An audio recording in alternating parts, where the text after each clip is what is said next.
Thank you. The ancient Greek brought us the story of Narcissus, a young, handsome, vain, and only worried about himself in the time of ancient Greek. Narcissus was walking and he saw calmly and saw his image, and he fell in love with himself. He stood there staring at the image, and he didn't move, he didn't eat, and finally he disappeared. In his place, a solitary, beautiful flower appeared in his place.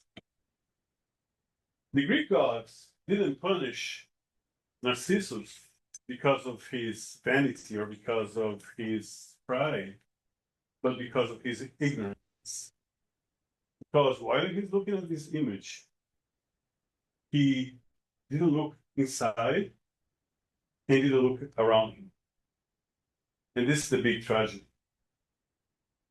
This is a start, but again, I'd like to thank you for the invitation to be here, to be among friends. There are two founders of Sunrise here, and the beautiful family. It's great to be among friends, especially to talk about the subject, the Spiritism that make us so happy inside.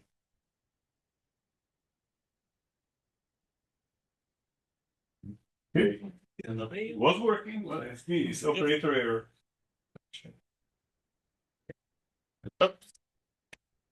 Nothing be wrong. Not. Okay. Yeah. This and this. All right. Okay. I pressed the wrong button. Operator error. It's an interface problem. Human interface. The better for you to be there for people at home or? Yeah, the camera's following here. Oh, okay. Who am I? Right? Who am I? And this is the big question. Yeah, who am I? Right? When you think about that, there's this famous, maybe one of the most used questions in the Spirit's book, question 919. Know yourself, know thyself. And this is, some people credit this to Socrates, some people credit this to Tales of Mileto, or some people say it was in the portal of the oracle, right? Delphos oracle. But it doesn't matter, this was pervasive in antiquity. And then St. Augustine, or Augustine, as the Spirit, brought us back in this question. Know thyself. This is the way so you can discover yourself and get away from all the suffering or anguish that during the incarnation. It's never too easy for that, because we have to face ourselves, how we are really internally. But there's another way for us to understand where you need to go if you don't understand where you are today. I'm not a trained psychologist. I'm not even an amateur psychologist. But if you recall Carl Jung's theory, when they call individuation, starts with self-knowledge, where you separate from everything else. So you start with that, knowing yourself, facing your shadows, and you go back to that. And this is the first question: who am I? Following on that, why is it so difficult to face the question? Why is it so difficult to accept who we are? I didn't point here, right? So who is we exactly are? I listed here 5 of those causes. One of them is the excessive self-criticism. This internal voice: oh, I'm so bad. Oh, I should that. How stupid I am. No, even though you say those things. Oh, I have done this again. Or wake up 3 a.m. in the morning. Oh, what have I done in that party? What have I said? I should have said it. But things are not very important. We beat ourselves. The excess of self-criticism. We're not nice to ourselves. We're nastier to ourselves than we are anyone else. Sometimes even nastier to ourselves than we are with our, say, enemies. Guilt from the past. And for this part here, I have to talk about guilt, but I have to read Emmanuel. I cannot reinterpret Emmanuel. From the book Thought and Life, chapter 22 called Guilt. And this is very heavy. It's dramatically painted. You start, I just read some pieces. And he says, when we deviate from duty, we rush into the feeling of guilt, from which remorse originates, with multiple manifestation, imposing breaches of shadow on the subtle tissues of the soul. So he's comparing this with the infirmity that's invading, the fibers of our soul. The regret, incessantly strengthened by reflections of our bitter memories, turns into a mental abscess. So what's an abscess? Is the result of an infection that shows up there. But the abscess itself is not the infirmity. The abscess is the result of that infirmity. And guilt is something that comes from within that is hurting us inside. Poisoning us little by little and expelling around us the miasmatic current of our intimate life. Only man would write that, right? Intoxicating the surrounding atmosphere of those who enjoy our conviviality. So it not only hurts us, but hurts those ones around us. Like a magnet, which has a specific magnetic field, all of the creature brings it to the halo or aura of excessive forces that marks its nature. In the beam of invisible rays that she throws herself, it is through this halo that we establish her connections of an invisible nature in domains of affinity. I'm going to jump some pieces here. In this negative state that hammered by the vibrations of unhealthy feelings of thoughts, we reach a partial total imbalance of organic harmony, entangling body and soul in the webs of illness, with the most complicated diagnosis of classical pathology. So this comes from inside to our body, right? The notion of guilt with the retinue of disturbances that are consequence to it, you act as incessant reflexes of the region of the body or soul that correspond to the theme of remorse that we carry. So it's specific, it goes. So some parts of, liver, throat, whatever region. Falling into guilt demands, therefore, lively humility for the readjustment of our vibratory balance as immediate as possible.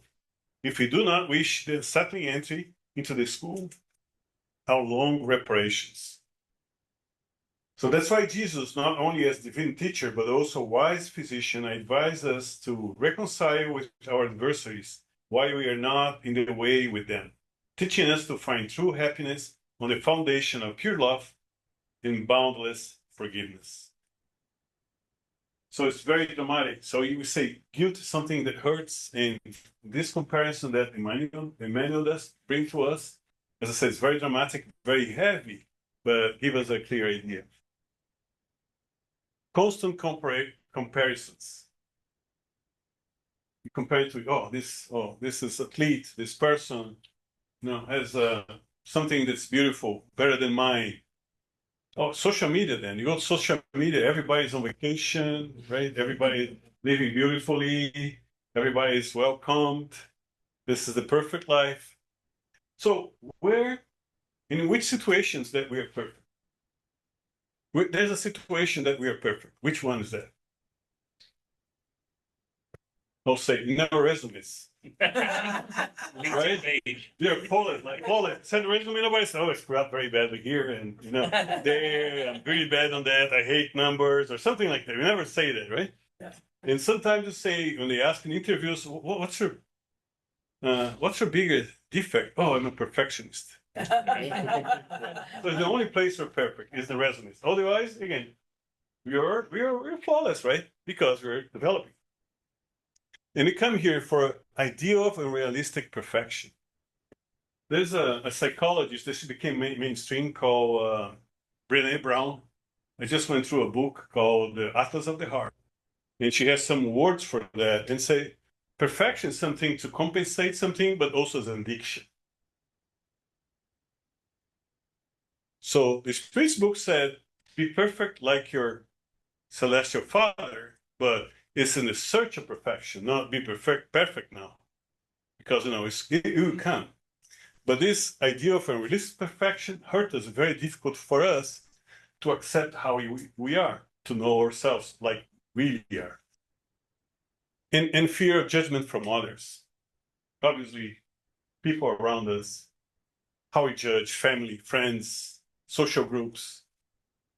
And this makes very hard because, again, if we have to face our flaws, which all have, and then we not become part of the group.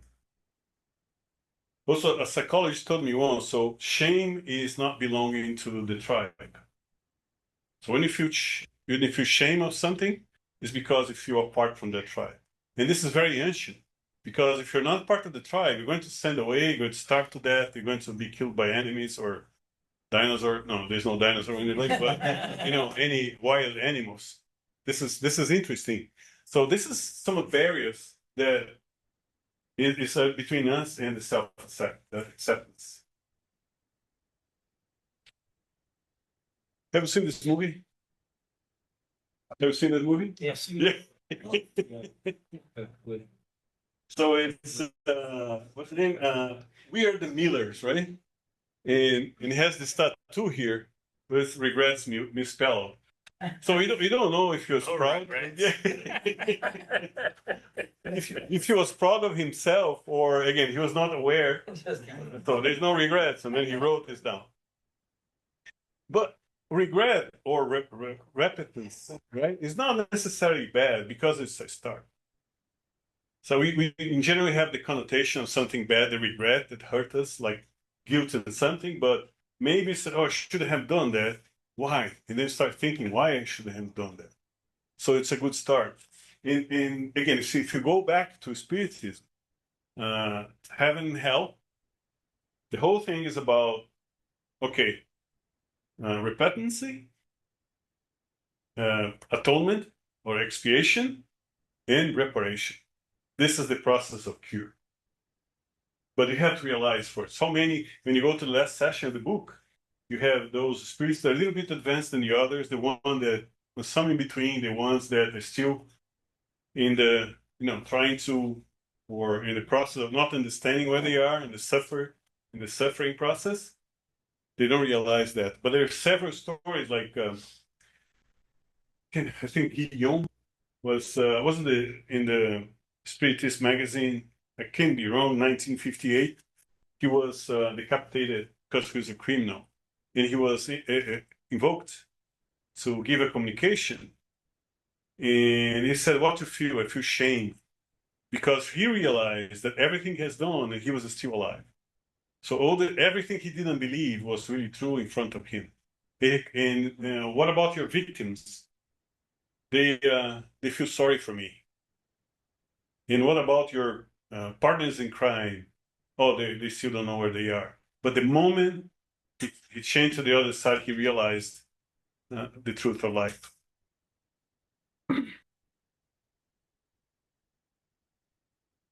Right.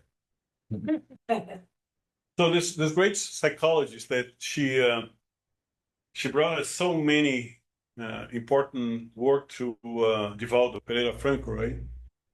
And she talks a lot about self-knowledge. And this is a very interesting phrase that catch me up. So this is here. I like to say this is my personal notes on the subject. Again, we're here sharing my personal notes that make sense for me, and maybe you could use this in a certain way. Right? I cannot teach anything for anyone here. It's just comparing that. But this one was very strong because no one frees himself for what he refuses to accept. So you say, yeah, I'm not selfish, but I won't give part of this, right?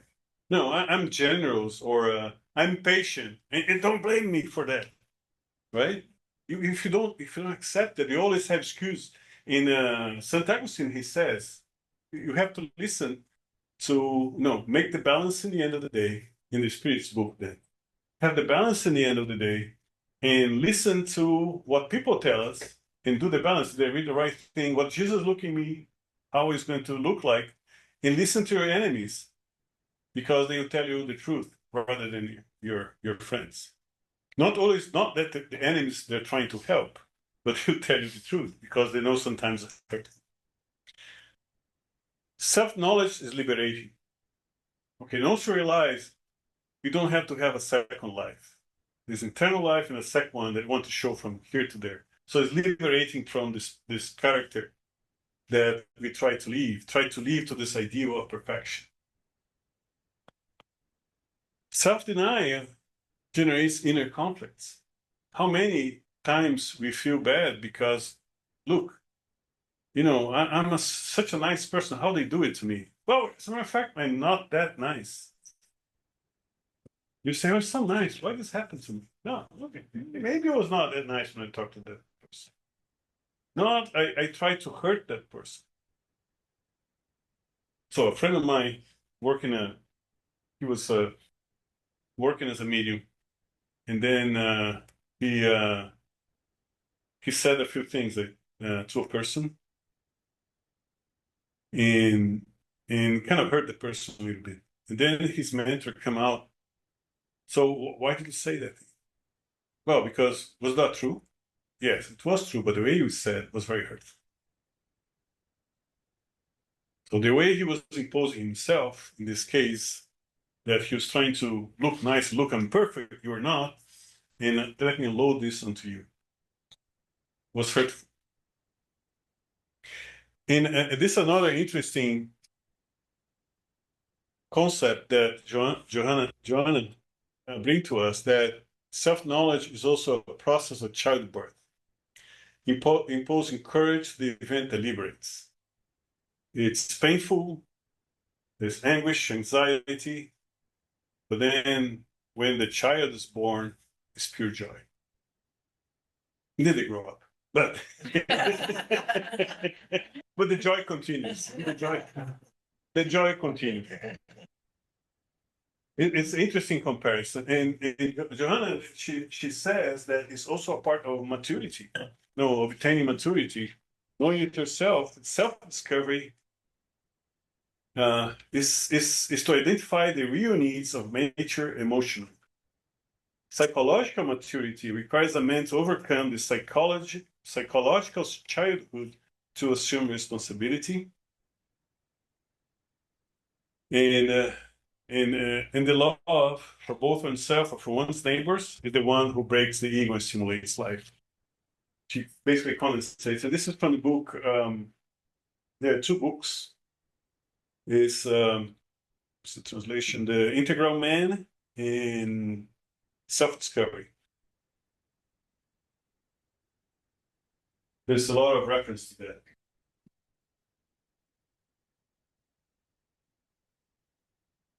From the same book, Thought and Life, said, our thought create the lives we seek.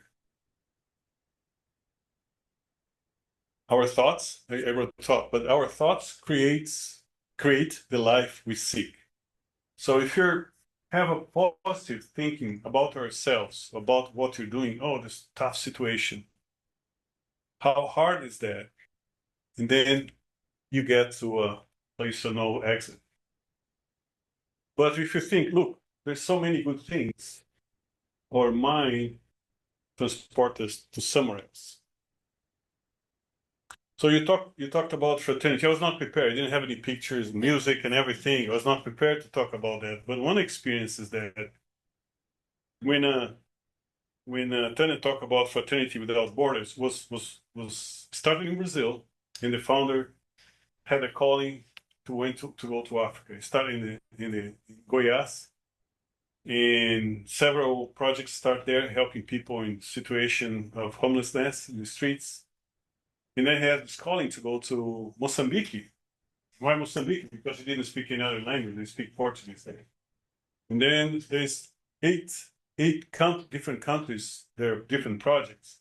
And the one you go is in Malawi. Malawi is one of the poorest countries in the world. When Christina told me, let's go to Malawi, I have to get a map. So I don't have no clue where it was.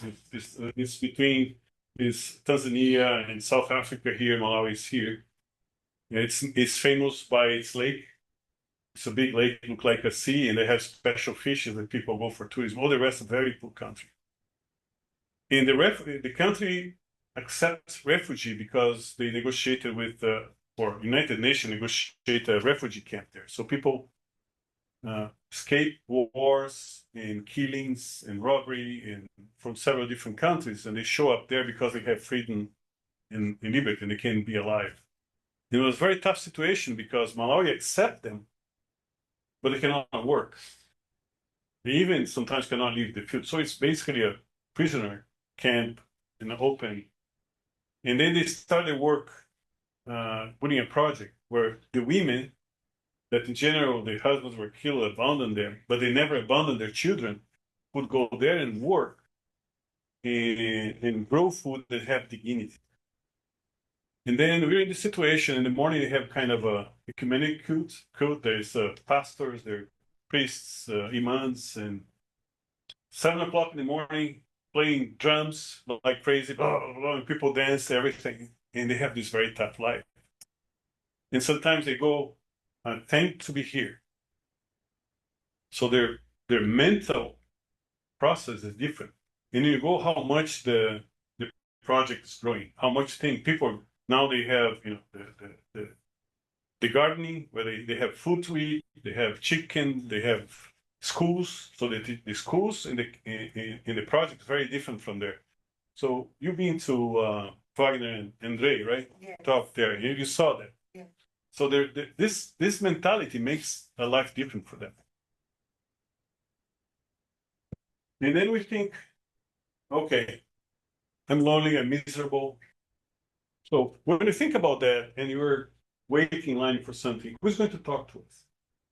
Someone like, oh, it's going to rain today, right? It's bad, yeah. The traffic's bad to get here.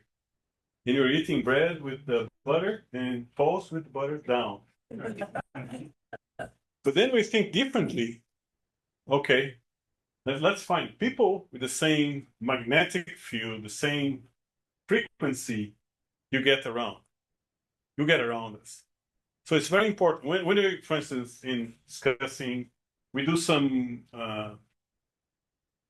living when talking about Spiritism in Sunrise. And people say, oh, I think they kind of joke, oh, I'm so bad, I'm going to Umbral, right? So if you think you're going to go, you're going to go there. You better think going somewhere else, because if we think about that, even jokingly, you're telling your brain, we're moving things around us that you take to the direction we're thinking, even jokingly, even if you're joking. So one of these processes is our mental focus, our mental attitude. Start with the wish, thought, and then things materialize.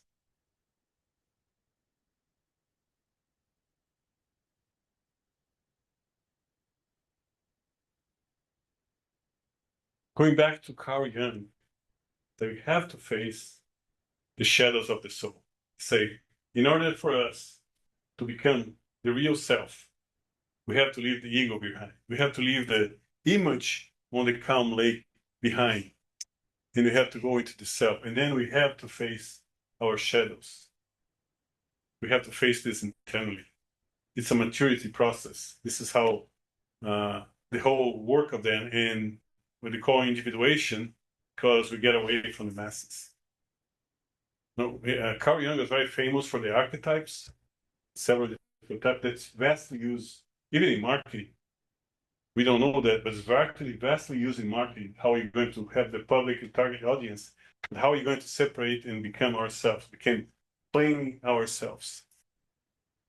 And this we call, we all bring lower instincts, lower inclinations. We all bring this along with us. Unconscious fears. So why am I afraid of that? Why am I so afraid? Christina is afraid of chicken. Sorry about that. Well, how do you explain that, right? I'm afraid of mosquitoes. So once they ask me what you're afraid of, I say, well, which animal? Mosquitoes. Because they, they itch, they got to you. If I see mosquitoes, I run. And they run after me. Spiritual traumas from the past that not even, it's in there, subconscious, but consciously we don't know that. So all of this, the shadows, our defects, our vices, whatever you call it, they don't ask for condemnation. They ask for light and understanding. Well, again, if we are in a journey of evolution, can we compare with a famous painter? Let's get Van Gogh, right? If you look, how many drafts he has done for each of his work. And he was so poor, he painted in the back of the other canvas. He used to paint that. When you go to them, you see that. Norman Rockwell, that used to represent the very famous American life with all details. How many drafts you do of the final work till you find? I don't think even he was happy with the final one that go in the Times Magazine. But he made several of them. So why we should condemn if you are something in the process of something better? So when science evolves, what is science? Basically, you observe a phenomenon, you create a model, and use this model or to predict or to reproduce this phenomenon. Science evolves when it fails, because this model cannot explain anymore. So with the Newtonian physics, we believe there is a volcano planet. And then they couldn't predict why you can see, you cannot see that, because we thought with classical physics, you can predict the universe. How are we going to move? How are going to be millions of years from now? And then Einstein explained it with the theory of relativity, because the orbit is not like that. The gravity does not work like we thought before. So if science evolves and it fails, why we cannot apply this to ourselves? This acceptance, okay, this is, maybe it's not right now, but it's one step to get to something better.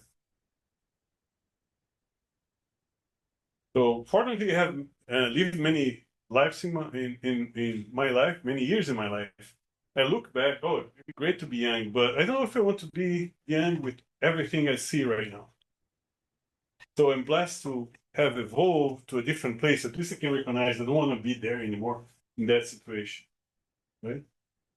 Maybe if the needs hurt a little bit less, it'd be great. But when you think about the passions and the way you see things, the impatience and how we treat people, I don't want this anymore. So, but this was important to get here. And no, my imperfection now will be important for me to get ahead and for all of us.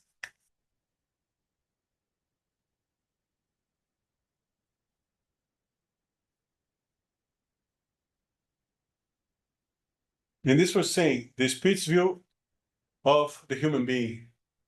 God created all simple and ignorant. So question 115. So you're immortal spirit. We're created, you continue. In the process of learning. So our failures are a process of learning. We're living multiple existences, several drafts of the final work, or the next, not to say even the next, the next work. So if each incarnation is a canvas that is evolving across the time and subject to mistakes and successes. And sometimes we focus on the 95%, the 5% that's not quite right, and then we forget the 95% we got it right. Isn't that true? Most of the time we focus there, almost there, And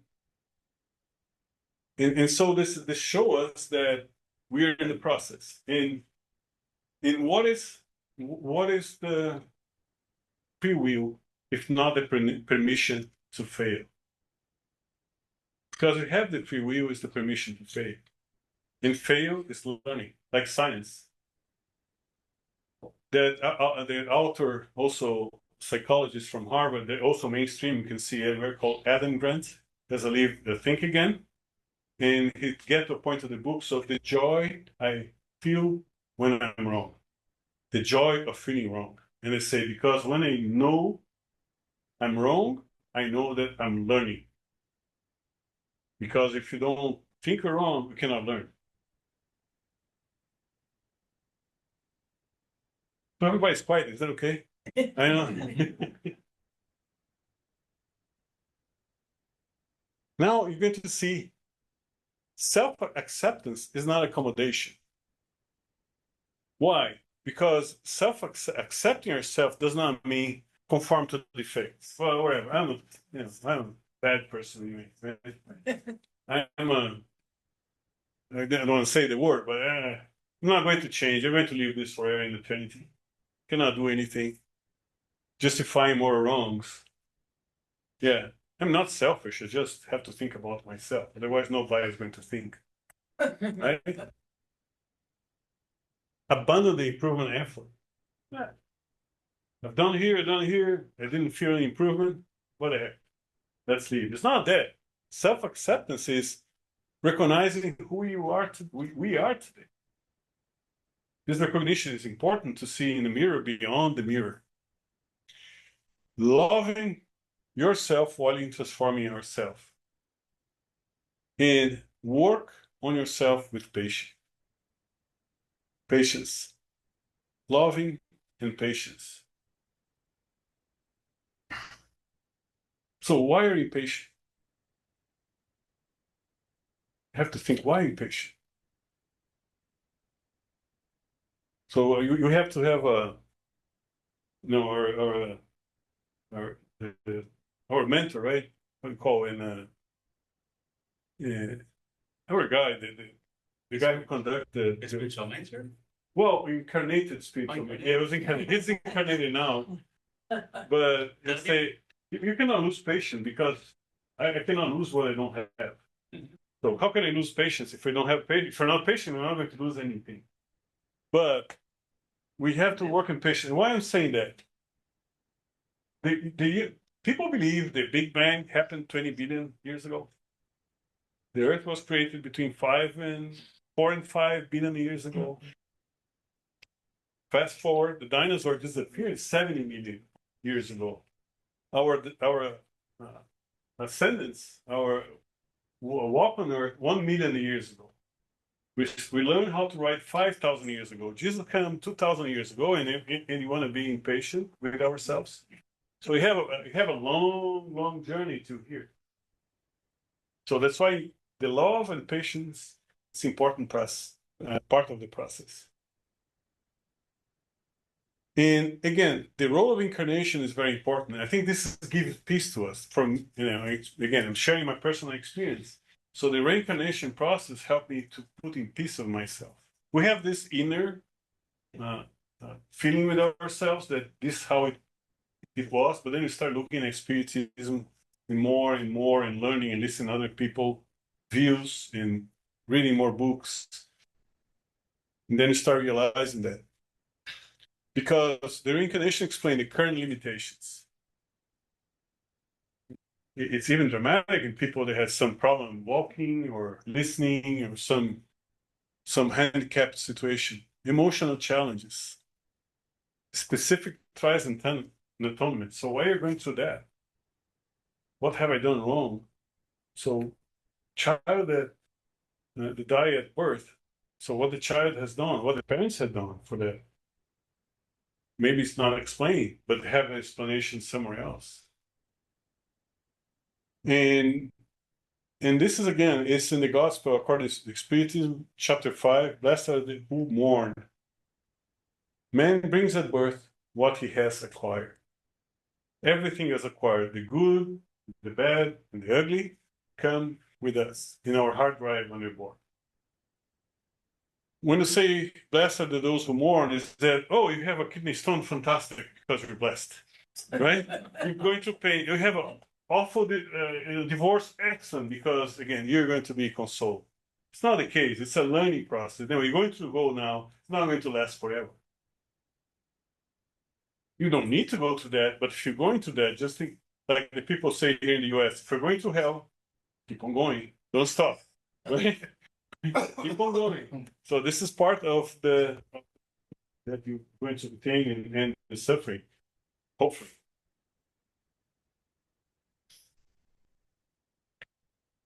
Again, what's forgiveness? And this is again a subject that you see beautiful views, ideas. And I'm going to share something I saw in an interview. We're going to get to that. It's from forgiveness is from the Old English for give, which means give away, give up, or forget the debt. This is the word came from. It's a literal translation. It's not a literal translation. It's a translation used for from the Latin perdonare, hala from Hebrew. But this is used because the sense is the same. It's not the same root. It's not the same etymology. And there's this famous award that Brazilian pianist, Álvaro Silvério. I was watching an interview with him. He has the piano. He has been interviewed, and someone gets a certain subject. And he was playing beautifully. He has won so many awards. And he say, look, in chemistry, you can add oxygen molecules or atoms in a molecule till it cannot take anymore. If you add any more, it collapses. For instance, you have hypochlorite, chlorite, chlorate, perchlorate. It's too much at maximum. You added atoms at maximum. Sulfate, hyposulfate, sulfate, sulfite, persulfite. You put too much. And it's love is the reverse of selfishness. Love is give yourself entirely. When you give at maximum, perdonare, you give at maximum. I never had related to that before, how it's used. So forgiveness is giving at its maximum. Not for the others, but for ourselves too. So it's very interesting. And the guy said that because he has a background on he was a physicist as well. Just in case the piano thing didn't work, he has a but he was awarded and continued his career. And why are you talking about that? Because sometimes you say, oh, I'm so bad. I did so bad things that, I even not worthy of acceptance. But then we go to this resource of gospel. I didn't put the name here. There are two translations, the lost son or the prodigal son. The prodigal son is the one who spent anything, right? It's extravagant. Lost son is another more maybe modern translation. I know that we know that. I'm going to go through this story anyway. So a farm, very rich farm, has two sons, and the youngest said, Dad, give me my part, I'm going away. I don't want to stay here anymore. And the dad said, okay, here's your part. The son sold, went to faraway land, and spent the money like there was no tomorrow. But there was a tomorrow, and came a famine. And he has nothing to eat. He has spent everything. And he was sent to feed pigs. And he wished they give some acorns that are being fed to the pig to him, but nobody gave him anything. And he thought, well, all of the workers of my dad, my father, they have enough bread, and I'm here having nothing to eat. I'm going to go back and ask my father if I can be one of his workers. And when he came there, his father saw him and ran start kissing and hugging him. And he said, Dad, I'm not worthy to be your son.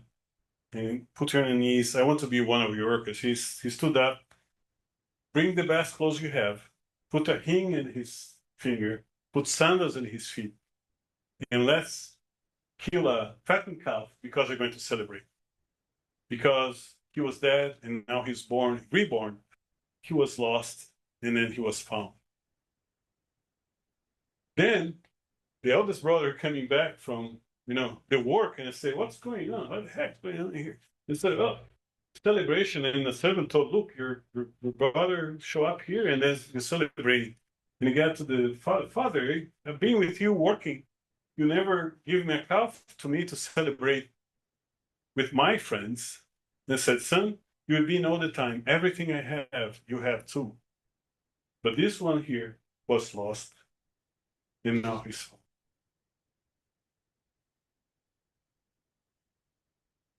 So how can we interpret it? The lost son, the prodigal son, ourselves. I cannot include myself. The one that this is okay. We go in all the way, going to do like spend.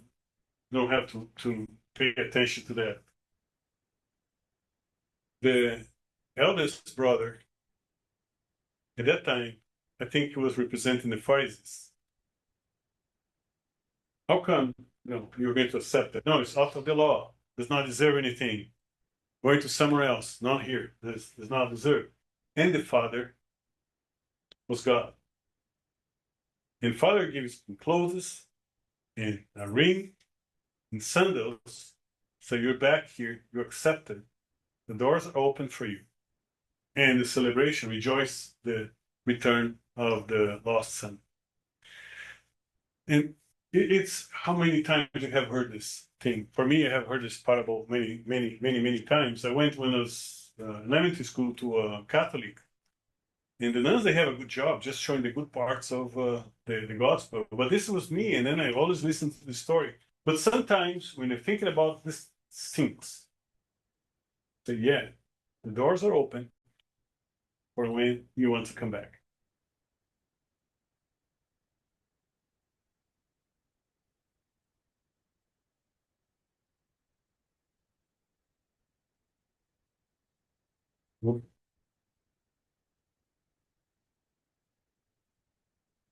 Well, thou shalt love thy neighbor as thyself, or love others as much you love yourself.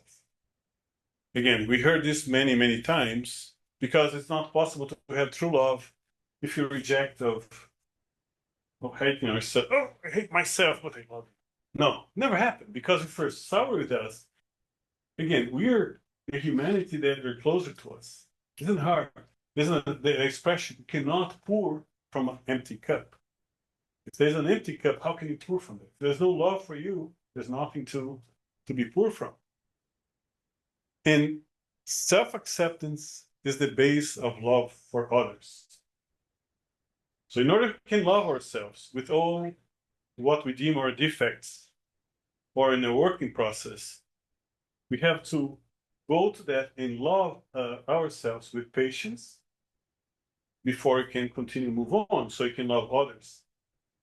And then we love others, and then we're again in the laws of God, the divine laws, and the laws of the universe. And this is an important part.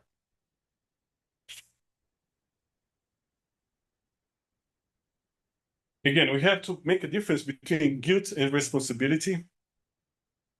So Spiritism differentiates destructive guilt. Oh, this is bad. Conscious responsibility. Oh, this is not okay, but I can do better. I think the whole thing in the Spiritism help us to differentiate that. That we're evolving, that we're learning, that we're in the process. And the way to repair that is to love others like we love ourselves. So first, love ourselves, understand how we are, love ourselves. And Joanna says, repair the error and learn from it. Perfect, don't repeat it, but learn from it. And one day we learn. Maybe you have to learn several times.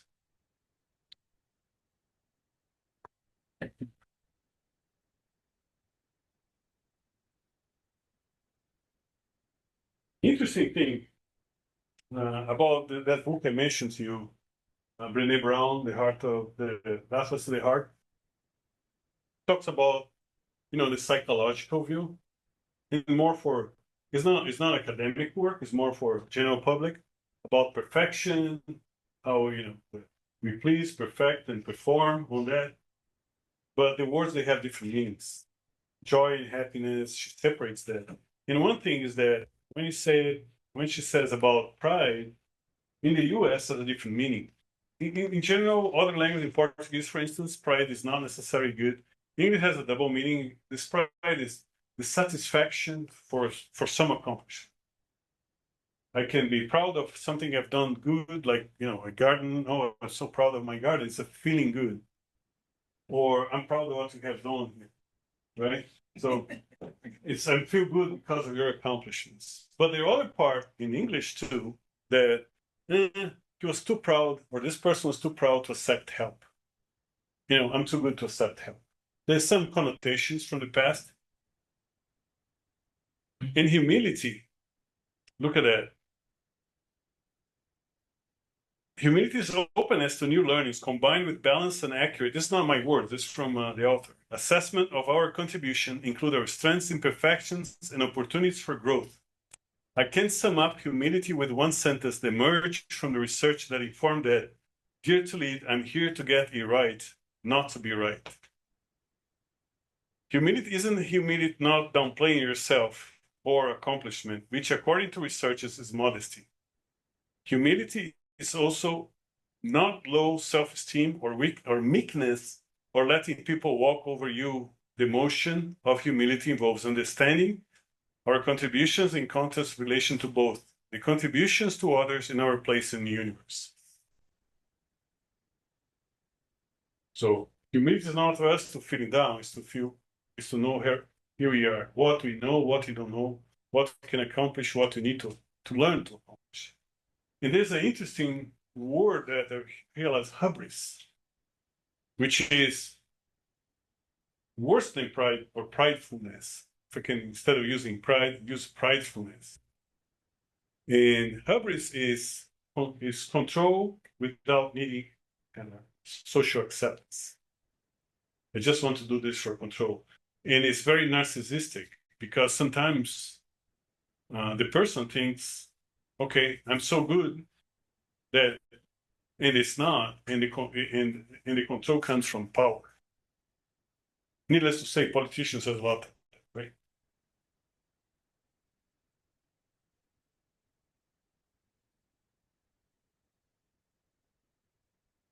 Now, formula, practical list, can take home. I can take home. Daily self-observation, like Santa Agustina, go to bed, like the businessman. You say, well, this is how much I made, this is how much I spent, this was good, this was not good, what have done. Sincere prayer, and just come from here. Our friend Andrea Marshall, one day she was telling, once was so desperate, they said, now I have to have this conversation with God. Now, she said, I'm going to have this conversation with God, is you and me. And this is come from the heart, and this is come sincere prayer, whatever kind of prayer you're looking for. Gospel at home, it's kind of sanitizes the environment. It's so good when you start doing online and friends, and then sometimes it's hard to start, but once you get going, it's hard to stop, right? Or not to do it. Look, interesting that therapy of forgiveness, including yourself. Forgiveness is a therapy. So when you forgive someone, we are letting that thing that hurts go away. Remember our friend Julio Carvalho? If you know him, he's okay. No, he's he's in a house in the Northeast called Divine Light, but he and his wife has a practice of they're therapists, but before he was working in juvenile. And one thing is that not forgiving something that happened, you're going to hitting yourself all the time. Every time you something that hurts you, don't forgive, don't let it go, you're hurting yourself. And this is a powerful image. Oh, this person did it so bad to me. But then when you forgive, oh, must have the reasons. In my case, sometimes I realize, oh, I was the first one to screw up and I was not aware. Now I can understand the behavior. And this lets go, and this is kind of lighten up eternally.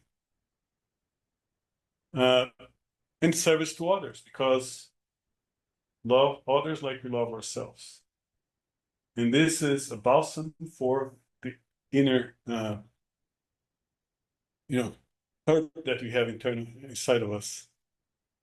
Good done to others heals inner wounds. As a conclusion, you can say that accepting ourselves is an act of courage. We have to face it. It's not foolishness. It's like, crossing the streets is like looking with closed eyes in a road. It's not courage. Courage is, yes, I'm ready to take the next step. The honesty with ourselves, the spiritual humility, I'm ready to learn, and trust in divine mercy. The Father is going to be there waiting for us to come back.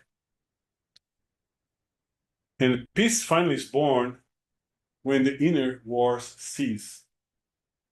And the inner war cease, peace happens. The wars start in the heart of man.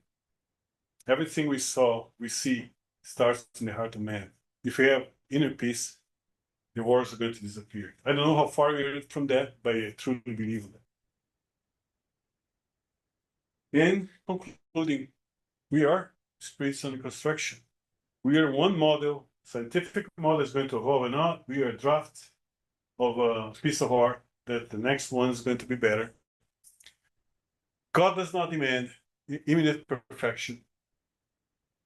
He gave us license to fail, free will, and to accept ourselves is cooperate with our own evolution.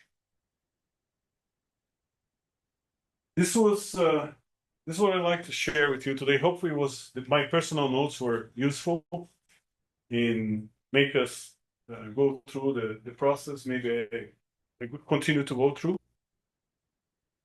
And God loves us, and He trusts that you can be better. That the light of our Master Jesus could involve us in forever. Tanya, I forgot.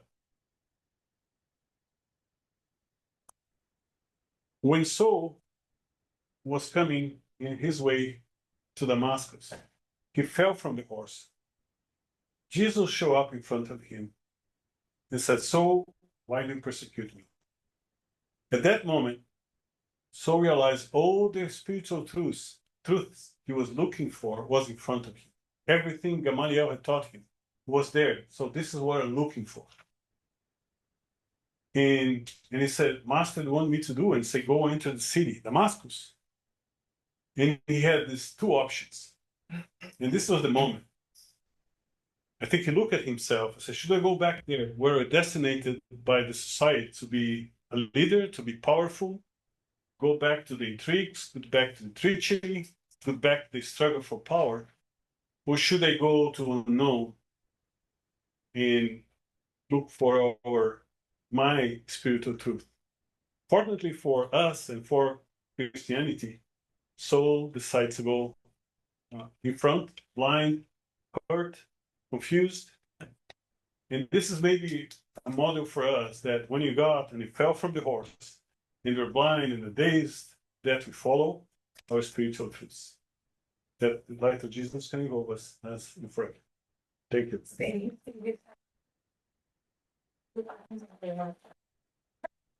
you so much. Well, do we have any questions or comments we'd like to share?